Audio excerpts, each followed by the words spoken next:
говорится, кому нам, работодателю или российскому работнику. Для чего нужны мигранты? Потому что работодатель. Он заявил о том, что необходимо пересмотреть нашу политику, которая связана с привлечением иностранной рабочей силы.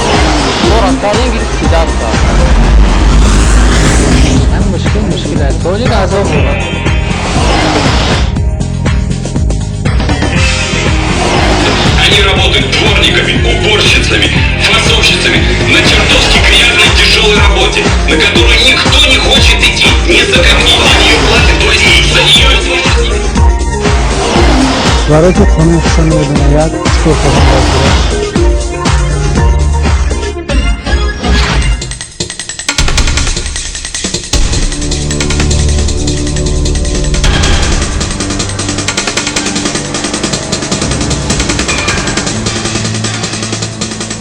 муҳоҷирати меҳнатӣ дар хориҷа таърихи бисёр асра дорад ва аз пурқудраттарин давлатҳои дунё барои муҳоҷират ба кишварҳои дигар мерафтанд.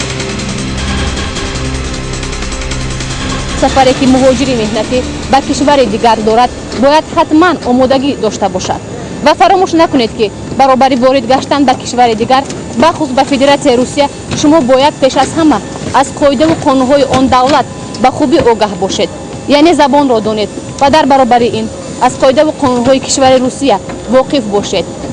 чун шумо аз қоидаву қонунҳои давлате ки ба он ҷо сафар мекунед огаҳ бошед, дар баробари ин метавонед ки ҳуқуқу манфиатҳои худро низ ҳифз карда тавонед. сафар ба кишвари дигар мушкилиҳои худро дорад, зеро он ба сарфи молиявӣ, тағйири тарзи муқаррарии зиндагӣ ва билохира дурӣ аз наздикон вобастагӣ дорад. барои он ки сафари шумо бобарур ва босамар бошад ва харҷӣ кардаатон беҳуда наравад, шуморо лозим аст ки ҳарчи бештар дар бораи кишваре ки он ҷо сафар мекунед маълумот дошта бошед, то ба мушкиливу нофаҳмиҳо дучор нашавед.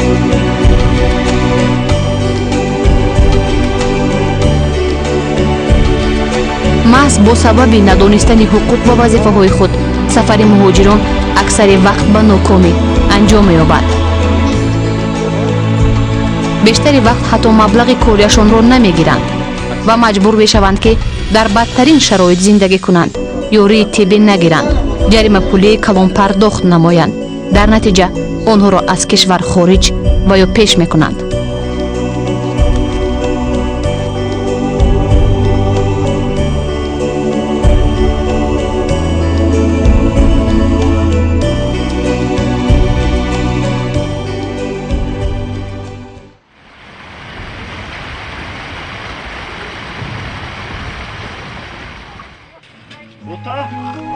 меҳрубон 21 сол дорад. писари калони бобои мирзо аст. чанде пеш аз хизмати аскарӣ баргашт. дар хона ба падару модар ҳамроҳи бародари хурдиаш исфандёр дар корҳои хоҷагидорӣ кӯмак мерасонад. меҳрубон бисёр ҳам ҷавони боодоб аст ва дар ҳама кор бо падар машварат мекунад. ин навбат ӯ бо ризогии падар нақшаи сафар ба русияро дорад. бори аввал мехоҳад барои муҳоҷирати меҳнатӣ ба шаҳри Москваи Федератсияи Русия равад. мисли меҳрубон садҳо ҷавонони тоҷик имрӯз бори аввал ба муҳоҷират ба кишвари ғайр ва бегона мераванд. дар симои меҳрубон мо ба ҳамаи онҳо фаҳмонданием ки пеш аз сафар чӣ гуна бояд омодагӣ бигиранд ва маълумоти зарурӣ дошта бошанд. ҳар як корфармо кӯшиш мекунад нафареро ба кор бигирад ки ӯ пеш аз ҳама саломатии хуб дошта бошад. аз ин рӯ кӯшиш намоед ки ҳангоми сафар ба муҳоҷирати меҳнатӣ сараввал саломатии худро барқарор намоед. дар сурати гирифтор шуданатон ба бемориҳои гуногун бахусус дар кишвари дигар касе аз аҳволи шумо бохабар намешавад.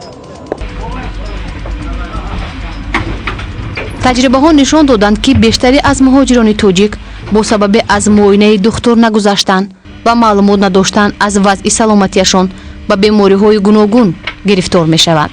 фавти зиёд дар ин самт ба рӯйхат гирифта шудааст. аз ин рӯ пеш аз сафар ҳар яке шумо бояд аз вазъи саломатии худ огаҳ бошед.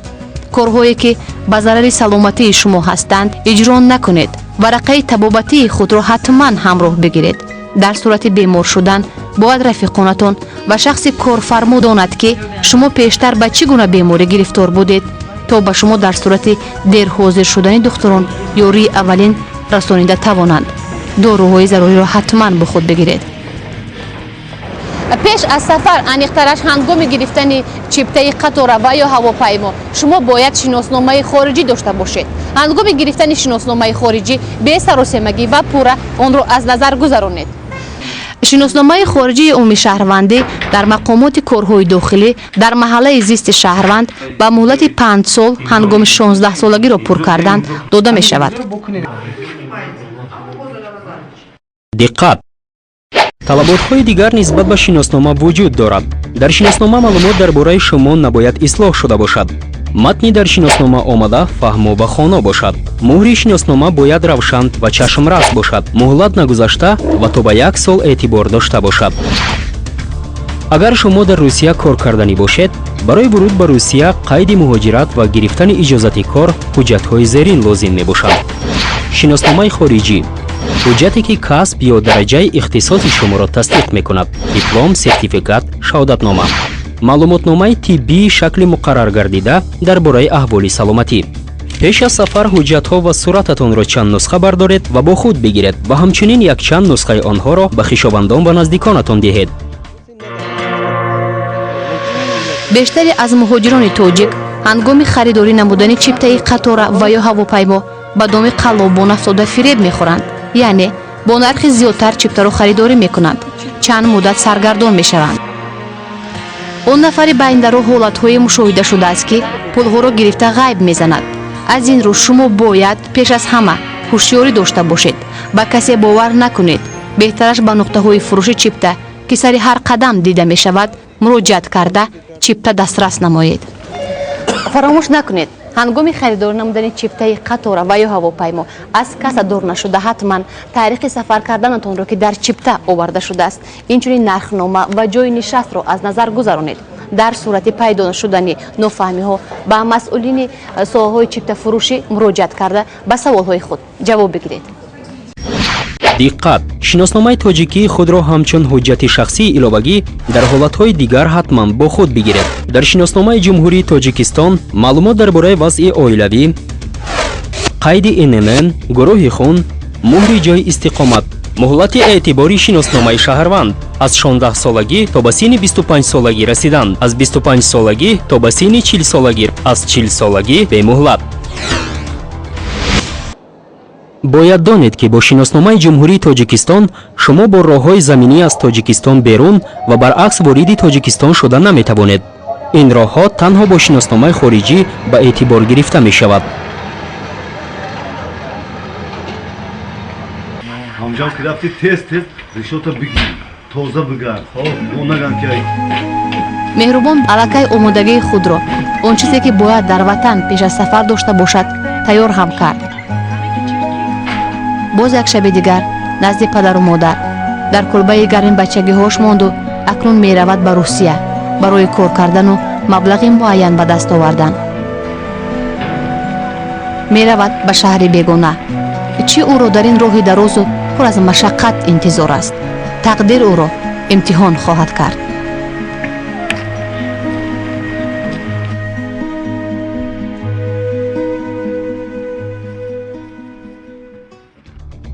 пеш аз сафар ҳатман бо худ ҷиҳозҳои лозимаро бигиред.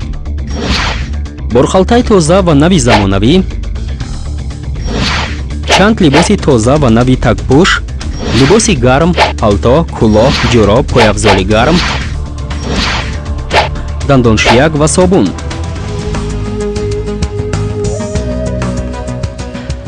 дар ҷойҳои серодам яъне ҷойҳои ҷамъиятӣ саркарда аз фурудгоҳ ё роҳи оҳани ватанӣ то ба кишвари русия ба қоидаву қонун риоя кунед. борхалтаҳои ифлос ва синтетикӣ бо худ нагиред. саросема нашуда ҳамдигарро тела надиҳед. ба коркунони фурудгоҳ ва ё роҳи оҳан салом доданро фаромӯш накунед. одоби баланди худро нишон диҳед. баланд ҳарф назада ҳеҷ вақт тамоку нос накашед ва ҷойҳои ҷамъиятиро ифлос накунед.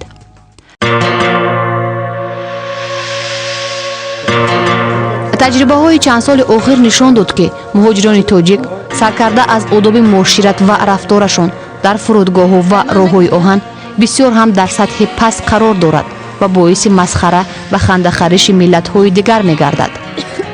ҳангоми вуруд ва ворид ҳамдигарро тела медиҳанд ва маҳз ана ҳамин рафтори нодурусти шумо муҳоҷирони тоҷик боиси бадном кардани миллат ва халқи бузурги он мегардад.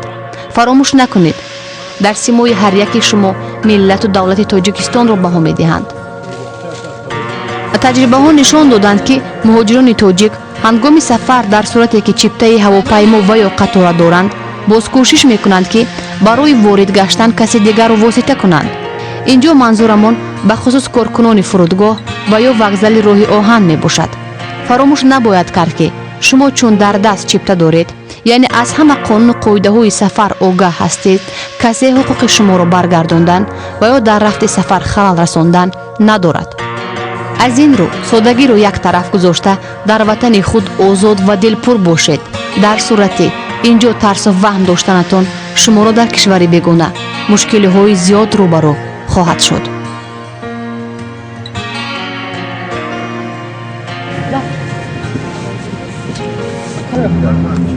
баробари ворид гаштан ба тайёра дар шиносномаи шумо варақаи махсусе ҳаст ки дар он ҷои нишасти шумо нишон дода шудааст. аз ин рӯ бесаросемагӣ ҷои худро ишғол намоед ва фаромӯш накунед ки ҳангоми ворид гаштан шумо ҳатман бояд телефони дастии худро хомӯш кунед.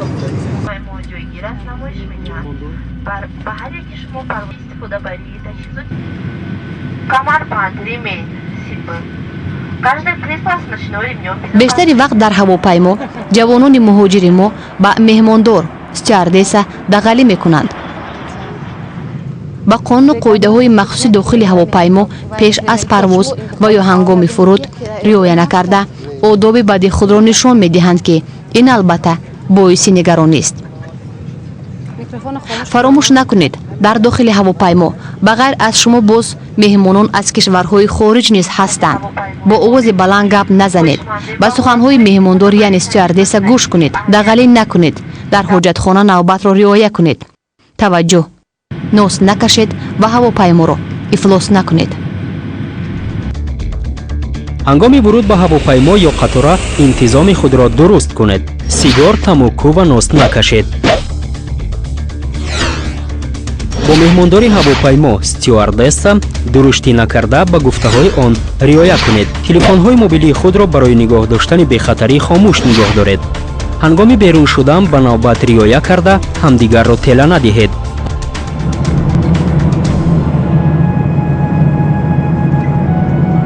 ҳавопаймо ин ҷавонони тоҷикро чанд соат пеш аз ватан ҷудо кард.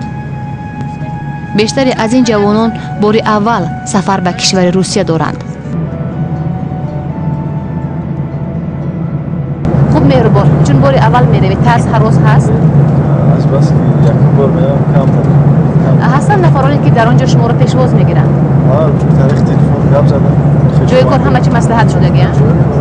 бале, бояд ҳар яки шумо пеш аз сафар ҷои кори худро донед ва муҳим аз ҳама бояд нафароне аз хешу таборон бошанд ки дар фурудгоҳ шуморо пешвоз бигиранд. ҳангоми убури сарҳад шумо бояд корти муҳоҷиратӣ бигиред ва шахсан онро пур кунед. якум насаб ва ном, дуюм ҷинс, сеюм рӯзи таваллуд, моҳ ва соли таваллуд, чаҳорум миллат, панҷум рақами шиноснома, шашум мақсади сафар, ҳафтум санаи сафар, ҳаштум санаи бозгашт, нӯҳум кишвари сафар, даҳум имзо.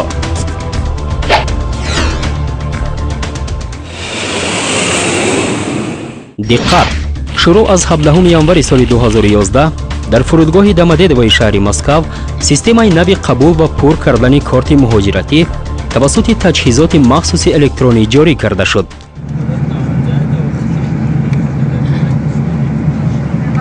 Наш самолет произвел посадку в аэропорту Домодедово, города Москвы. Температура воздуха в районе аэропорта 3 градуса мороза. Просьба ко всем пассажирам оставаться на месте. пас аз ворид шуданатон ба кишвари дигар чӣ гуна худро бояд идора кунед?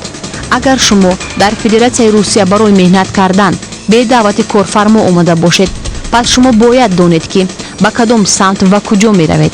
дар гирду атрофи фурудгоҳ ҳамеша хизматрасониҳои гуногун хеле ва хеле қимат нарх доранд, шурӯъ аз нақлиёт то ба хӯрока. пас аз ворид ба кишвари дигар чӣ гуна худро бояд идора кард? аз хизматрасонии таксӣ истифода набаред. пеш аз сафар аз дӯстон ва наздикон хоҳиш кунед ки шуморо пешвоз гиранд. ба касоне ки аллакай дар фурудгоҳ ба шумо ҷойи кори муносиб ваъда мекунанд, бовар накунед. шумо бояд донед ки ҳамагӣ 7 рӯз вақт доред то худро дар қайди хадамоти муҳоҷират гузоред. ҳангоми боздошти мақомоти милиса чӣ гуна бояд рафтор кард? худро ором ва дилпур нигоҳ доред. хоҳиш кунед ки ходимони милиса ном ва номи падар ва вазифаашонро бигӯянд ва онро дар хотир нигоҳ доред. ҳаргиз кӯшиш накунед ки гурезед ё раҳо шавед. алалхусус ходими милисаро назанед. ин амал ҷиноят муқобилият ба ходими милиса ҳисоб мешавад. беадабӣ ва дағалӣ накунед. ба хишовандон ё дӯстонатон занг зада дар куҷо ва дар наздикӣ буданатонро огоҳ кунед.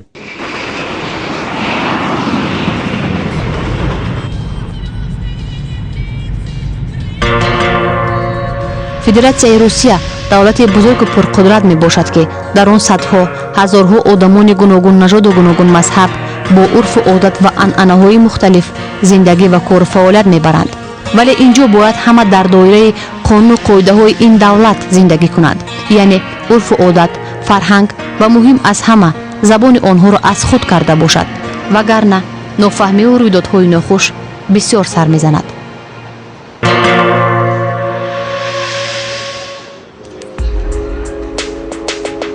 дар Русия ҳаракатҳои гуногуне фаъолият доранд ки аз рӯи қоидаву қонунҳои нонавишта амал мекунанд ва таҳқиру озори бахусус муҳоҷирон яке аз самтҳои ҳаракати онҳо мебошад.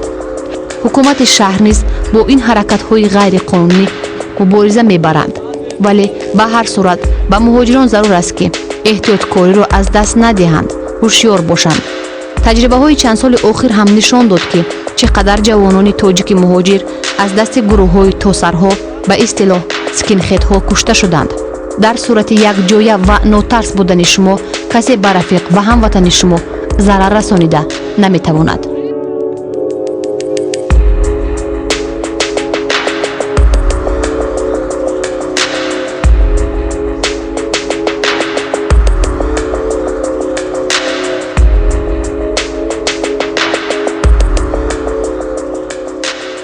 корти муҳоҷирати меҳнатӣ ин кортест ки баробари ворид гаштан ба Федератсияи Русия шумо ҳатман бояд ин кортро дар қайди хадамоти муҳоҷират гузоред. дар сурати дар қайди хадамоти муҳоҷират набудани шуморо бозпас, яъне депортатсия мекунад. қаҳрамони мо меҳрубонро дар фурудгоҳ хишовандонаш пешвоз гирифта ба хонаи иҷораи худ бурданд. рӯзи дуввуми дар шаҳри Москав қарор доштан, меҳрубон бо кӯмаки дӯстонаш барои ба расмият даровардани ҳуҷҷатҳояш ба тоҷик диаспора муроҷиат кард. ҳуҷҷатҳои лозимии ӯро қабул карда гуфтанд ки ба расмиятдарории ҳуҷҷатҳояшро омода карда ӯро даъват мекунанд. барои гузоштан дар қайди хадамоти муҳоҷират ҳалли осони ин ҷараён пешбинӣ шудааст. қайди муҳоҷират ба воситаи почтаи Русия. дархост дар мавриди ворид шудани шаҳрванди хориҷӣ бо нишонии аниқ ба хадамоти федералии муҳоҷирати Русия барои гузоштан ба қайд фиристода мешавад. дар шахсияти қабулкунанда шаҳрванди Русия ва ё муҳоҷири дар территорияи Русия зиндагӣ дошта метавонад ариза пешниҳод кунад. барои гузоштан ба қайди хадамоти муҳоҷирати Русия ба шумо чунин ҳуҷҷатҳо зарур аст: шиноснома, корти муҳоҷират бо муҳри ворид ба Русия, нишони шумо дар Федератсияи Русия ва рақами телефон. агар шумо дар меҳмонхона зиндагӣ кунед, пас шуморо дар худи меҳмонхона бояд ба қайд гузоранд. дар ҳолати ба вилояти дигари Русия рафтанатон шумо бояд намояндагони маҳаллии муҳоҷиратро огоҳ кунед ва аз нав худро ба қайд гузоред. диққат! шурӯъ аз 1 январи соли 2011 шаҳрвандони хориҷӣ худро ройгон бепул метавонанд дар қайди хадамоти федералии муҳоҷират гузоранд. ҳуҷҷатҳои зарурӣ барои гирифтани иҷозати кор бо ариза пешниҳод мешавад. шиноснома ва нусхаи он, корти муҳоҷиратӣ бо муҳри назорати сарҳадӣ, сурати рангаи андозаи 3/4, варақаи супуридани маблағ дар мавриди иҷозати ҷойи кор, шартномаи меҳнатӣ ва ё шартномаи ҳуқуқи шаҳрвандӣ барои иҷрои кор дар доираи қонунҳои Федератсияи Русия. Так, ну что, кто у нас там следующий-то? хадамоти федералии муҳоҷирати Русия аризаи шуморо ба қайд гузошта, нусхаи онро бо қайди таърихи рӯзи қабул ба шумо месупорад. дар муҳлати 10 рӯзи тақвимӣ шурӯъ аз рӯзи қайд шумо бояд иҷозат барои кор бигиред.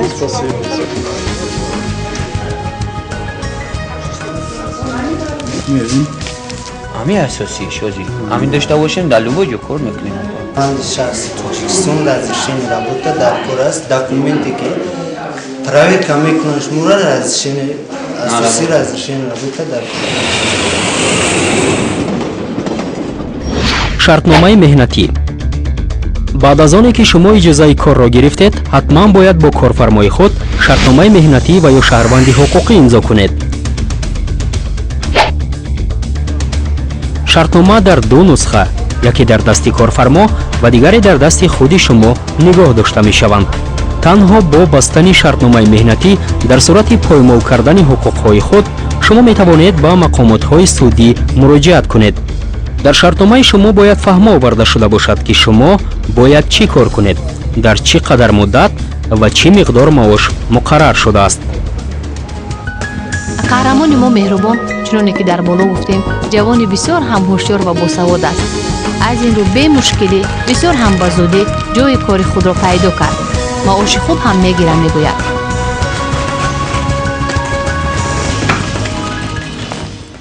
рӯзи сеюми дар шаҳри Москав қарор доштанамон гурӯҳи эҷодии мо назди як гурӯҳ ҷавонони тоҷик ки мушкилоти ба даст овардани ҳаққи хизматашонро доштанд равон шудем.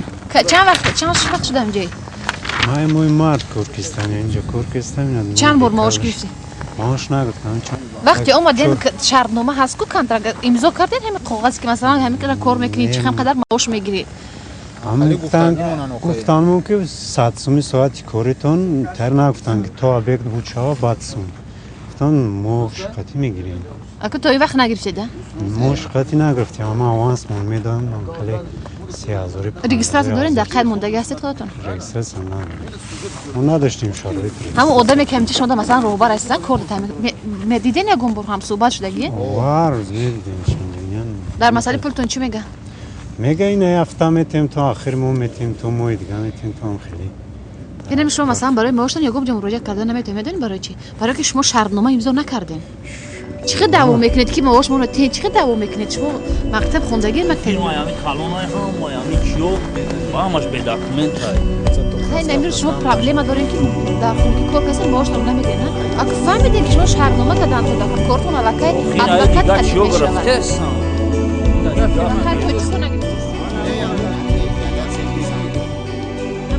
мисли ин ҷавон писарони тоҷик зиёд ҳастанд нафароне ки мушкилии асосияшон сари вақт ва бепроблема нагирифтани ҳаққи хизматашон мебошад ва бештари аз ишон ҳангоми ба кор қабул шудан шартномаи тарафайн надоранд. аз ин рӯ наметавонанд ки ба ягон ҷо муроҷиат карда ҳуқуқҳои худро ҳифз намоянд. Я вам выдавал зарплату. Ты сказал, вы же были у нас, когда мы работали, да? Вы стояли сверху, сказали, вот эту работу сделай, вот эту, вот эту. А вы должен платить за это. Ребята, секунду. Кто вам должен был платить зарплату? Вы туда и подойдите. А если вы не платите, зачем вы нам работу дали? Секундочку. У меня с вами никаких отношений юридических нет, никаких. У меня есть отношения с компанией «Импульс». Все. чун байни ҷавонписарон чанд нафар аъзои тоҷик диаспор дар шаҳри Москав буданд, маълумот доштанд ки диаспор кӯмаки ҳуқуқӣ мерасонад, ба ешон муроҷиат карданд. 2 рӯз пас аз ташрифи мо хабар доданд ки ин бачаҳои тоҷик ҳаққи хизматашонро гирифтанд ва мақсади бозгашт ба ватан доранд.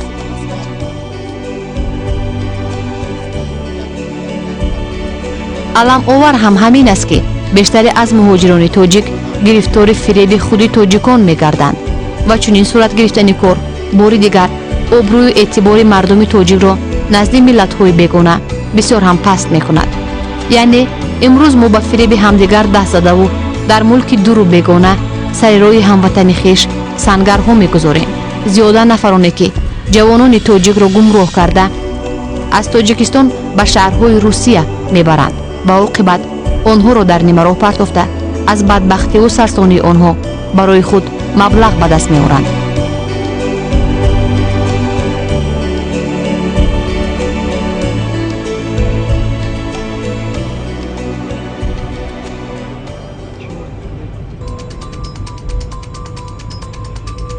дар ҳама шаҳрҳои федератсияи русия диаспораҳои тоҷик фаъолият мекунанд ки мақсади ин ҷамъиятҳо ба ҳам овардани муҳоҷирон ва кӯмак ба онҳо мебошад. диаспораҳо дар баробари кӯмакҳои ҳуқуқӣ инчунин ба таблиғи анъанаву суннатҳои миллӣ яъне нигоҳ доштани фарҳангу маданияти бои мардуми тоҷик машғул ҳастанд. шумо муҳоҷирони меҳнатӣ метавонед ки ҳангоми пайдо шудани нофаҳмиҳо ва ё мушкилоти пешомада ба ин ҷамъиятҳо муроҷиат карда маслиҳат бигиред.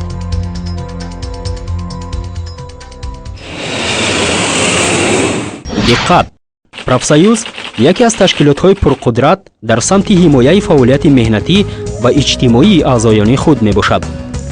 ҳуқуқҳои профсоюз аз ҷониби Конститутсияи Федератсияи Русия, Кодекси меҳнати Федератсияи Русия, Қонуни Федератсияи Русия дар мавриди профсоюз ҳуқуқҳои он ва кафолати меҳнатӣ ҳимоя карда мешавад.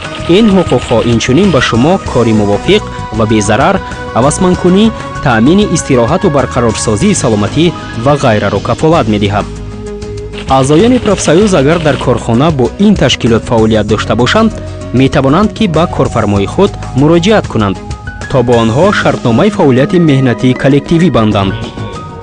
профсоюзи муҳоҷирони меҳнатӣ дар мушкилиҳои зиёд метавонад барои муҳоҷир дасти кӯмак дароз кунад ва ин амали он сафи аъзоёни профсоюзро рӯз то рӯз зиёд мекунад.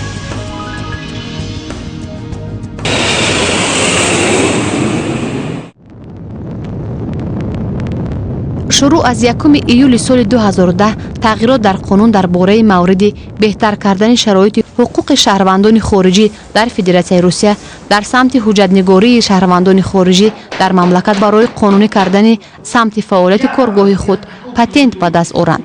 шумо бояд донед ки патент ҷиҳатҳои ҳуқуқии фаъолияти шуморо ҳифз карда ходимони милиса наметавонанд ки фаъолияти кории шуморо ғайриқонунӣ арзёбӣ кунанд.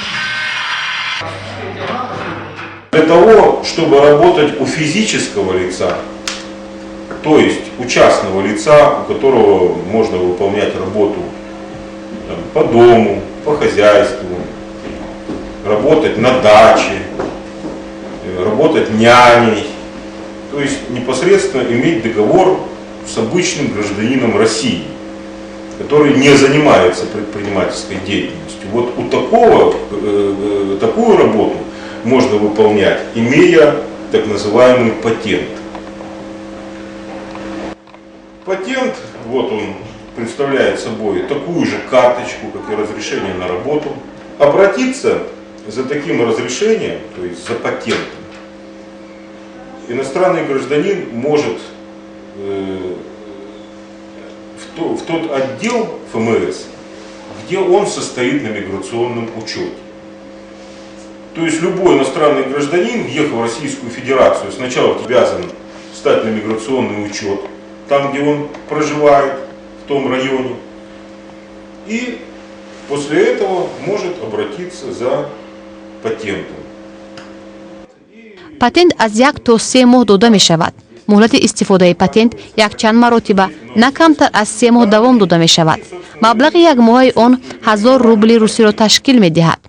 муҳлати умумии патент бо давом додани муҳлати эътибор шурӯъ аз рӯзи аввали гирифтан аз 12 моҳ зиёд давом намекунад. барои гирифтани патент ба шаҳрванди хориҷа лозим аст ба шӯъбаҳои раисати хадамоти федералии муҳоҷиратӣ дар маҳаллаи зист чунин ҳуҷҷатҳоро бояд пешниҳод кунанд: корти муҳоҷиратӣ, қайди муҳоҷиратӣ дар ҷойи истиқоматӣ дар Федератсияи Русия, огоҳ будани хадамоти муҳоҷирати маҳаллӣ, шиноснома, 2 расми 3/4, квитансия маблағи супорида барои 1 ё 3 моҳ, пур кардани аризаи пешниҳодшуда аз ҷониби раисати хадамоти федералии муҳоҷират. дар назди сафорати ҷумҳурии Тоҷикистон дар шаҳри Москав шӯъбаи консулгарӣ фаъолият мебарад. که شما در صورت و مشکل‌های حقوقی پیش آمدنتان میتوانید به نمایندگی تاجیکستان در شهر مسکو، سفارت تاجیکستان و یا شعبه کنسولگری آن مراجعت نمایید. از این رو شما حتما نشانه سفارت تاجیکستان در شهر مسکو و کنسولگری را با خود بگیرید. اگر شما شناسنامه‌تان را در روسیه گم کردید، باید به شعبه کنسولگری سفارت جمهوری تاجیکستان در فدراسیای روسیه که شهادتنامه درباره بازگشت به وطن را می‌دهند مراجعت نمایید. برای گرفتن شهادتنامه باید عریضه داد و این حجت‌ها را ضمیمه کرد: نسخه شناسنامه، نسخه بلیط هواپیما یا قطاره.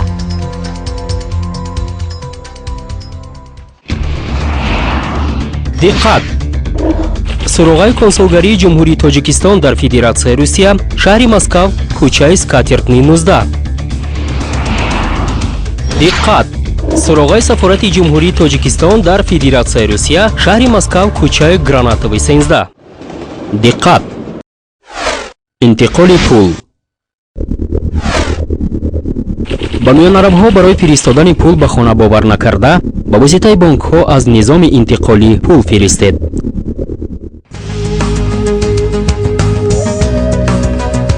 سازمان بین المللی مهاجرت در جمهوری تاجیکستان در سمت رسانیدن کمک اطلاعاتی و حقوقی به مهاجران مهنتی نقش مهم می‌بازد. این سازمان هنوز از سال 1994 فعالیت کرده بی‌واسطه با مهاجران تاجیک کار می‌برد.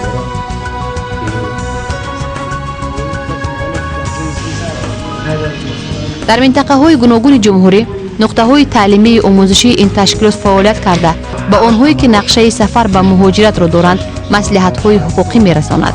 در برابر این، از جانب سازمان بین المللی مهاجرت در جمهوری تاجیکستان یک قطار دستور و متدهای فهماندهی از قبیل کتابچه‌های اطلاعاتی برای مهاجران مهنتی، بوکلت‌ها، ورقه‌های مخصوص اطلاعاتی نشر کرده در منطقه‌های گوناگون کشورمان پهن کرده می‌شود. یعنی امروز جوانان تاجیک می‌توانند که پیش از سفر از چنین مرکزهای اطلاعاتی و آموزشی معلومات‌های ضروری گرفته به سفر آمادگی خوب بینند تا در کشور بیگانه و مشکل‌ها روبرو نشوند.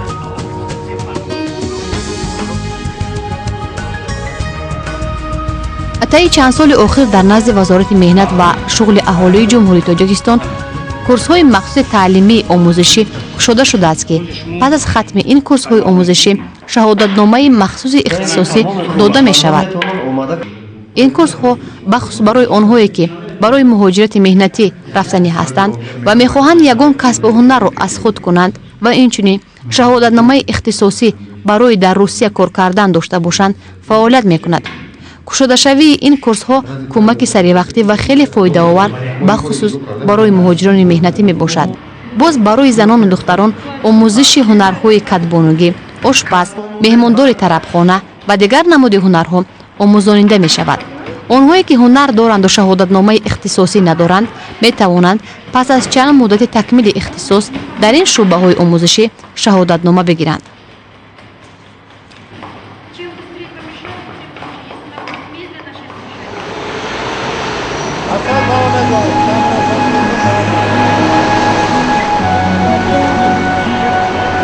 در مردم ما میگویند که زبان دانی جهان دانی و هر کسی که در برابر زبان مادری خود لااقل دو سه زبان دیگر را میداند هیچگاه با مشکل ها روبرو نمی شود.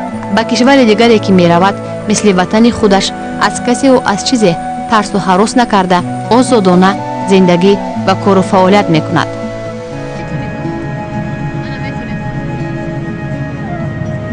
زبان روسی نمیدونه شما اینجا ببینید ترسان چیکار کنم دارم زبان روسی رو گرفتن دارم تیموس که بچه‌ای که نو میبیان از تاجیکستان همین زبان روسی رو نقصر آموزن، همین از حساب زبان رو ندانستن کم در اینجا دشواری رو میکشن، قانون رو نظم میدونن. برای همین امروز مهاجران مهنتی که از تاجیکستان و طرف روسیه می بیایند، یکی از مسئله های مهمی که در پیش آنها می ایستد این دانستن زبان روسیه. من فکر می کنم که این وظیفه هر یک شخصی است، هر یک شخصی که این دولت روسیه میباید یا به دولت دیگر میباید باید اول باید زبان همان دولت رو به خوبی یاد بگیرد. وقتی که او زبان دولتی رو یاد میگیرد و میتواند صاحب کار خوب میشود، صاحب معاش خوب میشود، صاحب احترامی همان دولت میشود.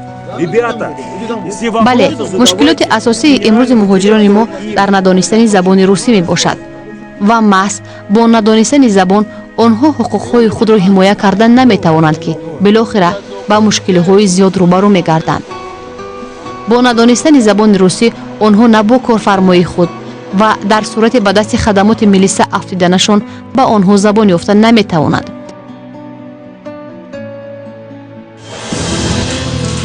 از این رو شما باید پیش از سفر به کشور روسیه زبان روسی و مدنیت معاشرت را دانید. این به کار شما خیلی سبکی و پیشروی می آورد. اگر مهاجر زبان را داند، هم با کارفرما و هم با ملیسه صحبت کردن حقوقهای خود را حفظ می کند و کسی او را تهدید و فریب هم کردن نمی تواند.